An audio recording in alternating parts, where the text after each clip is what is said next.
Let me ask you something. Are you frustrated by doing endless crunches day after day with literally zero results? You know the drill. You do 50, maybe 100 of them, your neck hurts, your lower back aches, and yet when you look in the mirror, absolutely nothing has changed. It's a massive pain point for so many people who are putting in the sweat but seeing no reward. All right, let's just dive right into this. The myth that's been sold to us for decades is that you need to do hundreds of crunches every single day to get a six-pack. But the reality? You actually only need 3 targeted exercises. Yeah, just 3. Most people get this entirely wrong and end up wasting hours on the floor. So, we're going to strip away the noise today and look at the reality of what actually works to build a complete core right at home. Section 1. The anatomy of your abs. Before we even think about hitting the mat, we need the blueprint. You see, the core isn't just one big block of muscle. It's a really complex group that requires targeted training across 3 distinct areas. To get that carved look from every single angle, you've got to treat your core with the same respect you give your back or your shoulders. We have to target different anatomical zones, otherwise you're just going to end up with an incomplete, flatlined look that simply doesn't pop. So, this gives us a clear 3-step attack plan. Let's look at the mechanics here. First, you've got your upper abs. Their main job is to help curl your torso toward your hips. Second, your lower abs. They help tilt your pelvis and bring your legs upward while keeping your core tight. And third, your obliques. These guys sit right on the sides of your waist and help rotate your body. Think about it. If you only train one part, your abs are going to look, well, incomplete. Moving on to Section 2, the 3 essential exercises.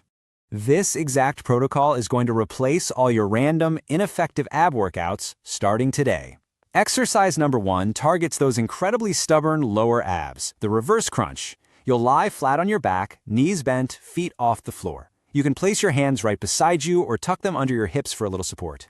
Then you pull your knees towards your chest. But, and hear me clearly on this, do not just swing your legs. If you use momentum, you are literally wasting your time. You have to focus on rolling your pelvis upwards, pausing for a split second at the top, and then lowering slowly with absolute control.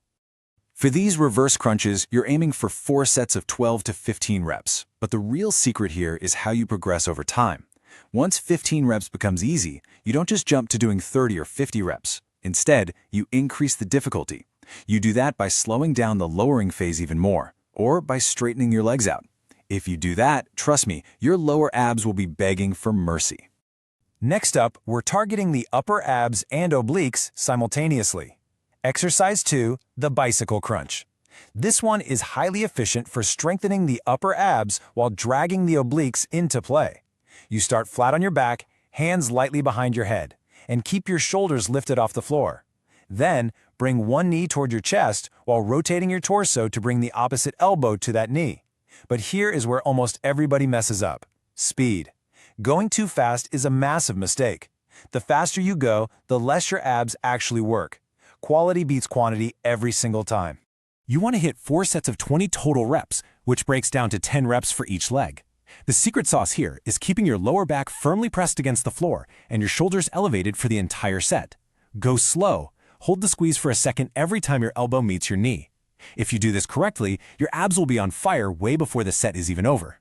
Finally, exercise 3 to carve out those sides and prevent that flat line look down the middle. Russian twists. Sit on the floor with your knees bent and lean back slightly until your core actually has to work just to keep you upright. Lift your feet if you can, and then rotate your torso from side to side. And I want to issue a very specific warning here. Do not just wave your hands around from side to side like you're directing traffic. That does absolutely nothing. You have to actually rotate your ribcage to make those obliques engage. Just like the bicycle crunches, the goal here is 4 sets of 20 total repetitions. So that's 10 reps per side. Keep strict control on every single rep.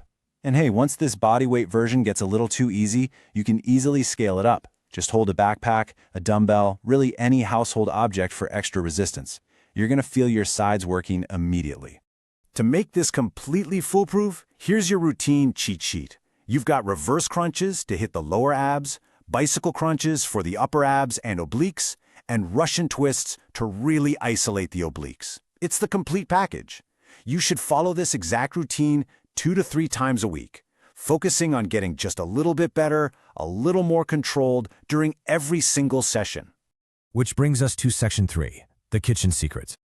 All right, here is the ultimate reality check that unlocks everything we just did on the mat. Abs are built from exercises, but they're revealed in the kitchen.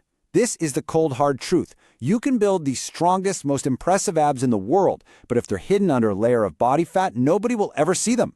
This explains exactly why two people can have equally strong abs doing the exact same workouts, but one has a visible six-pack and the other doesn't.